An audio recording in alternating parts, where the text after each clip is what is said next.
Spent the night at a friend's house recently, and she had this, it was meant to be funny. Somebody had given her a magazine from the 1960s that was all about dieting, and it was horrific in all the ways you can imagine.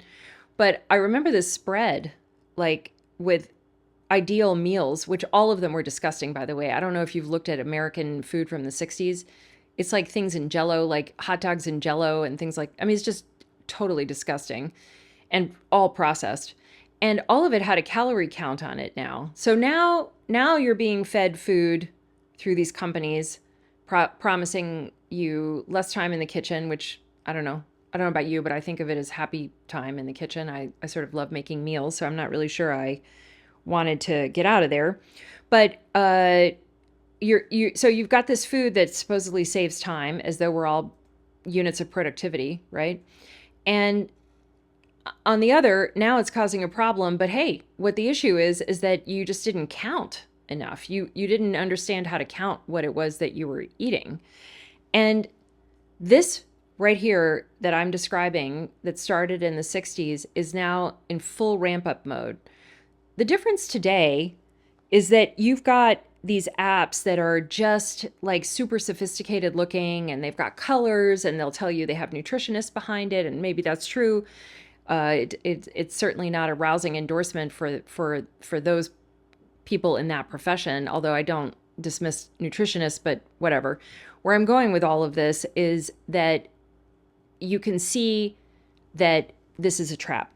It's a trap. What is happening is that this food is creating metabolic havoc.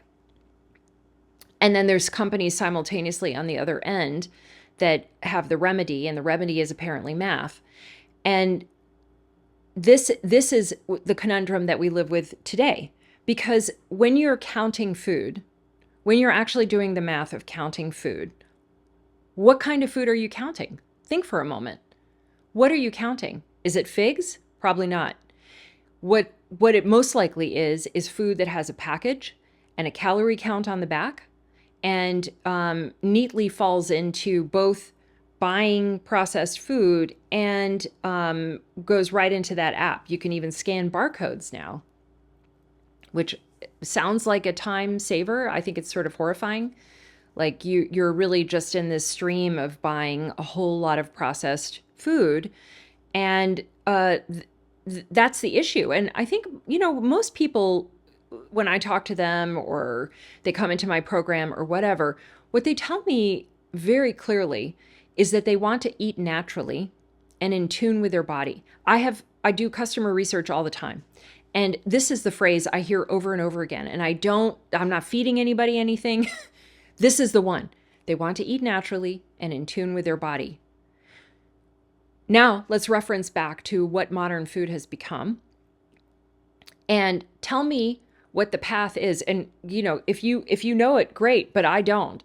And frankly, I found my own way out, so I don't really want to go back. But I don't know the path from eating high food processing and counting to eating naturally and in tune with your body. I think, and if you think about it for a second in the marketing, like how murky is that in your mind? Like you're almost creating, you're bringing the mythology with you when you download that app, that you're going to be able to go from there to what I just described. Really, if you want to eat naturally and in tune with your body, that requires an entire other system, a complete other way of thinking about food and yourself and tuning into yourself. You actually need a guide to help you understand you, not the units of measurement of any given food that you're going to eat.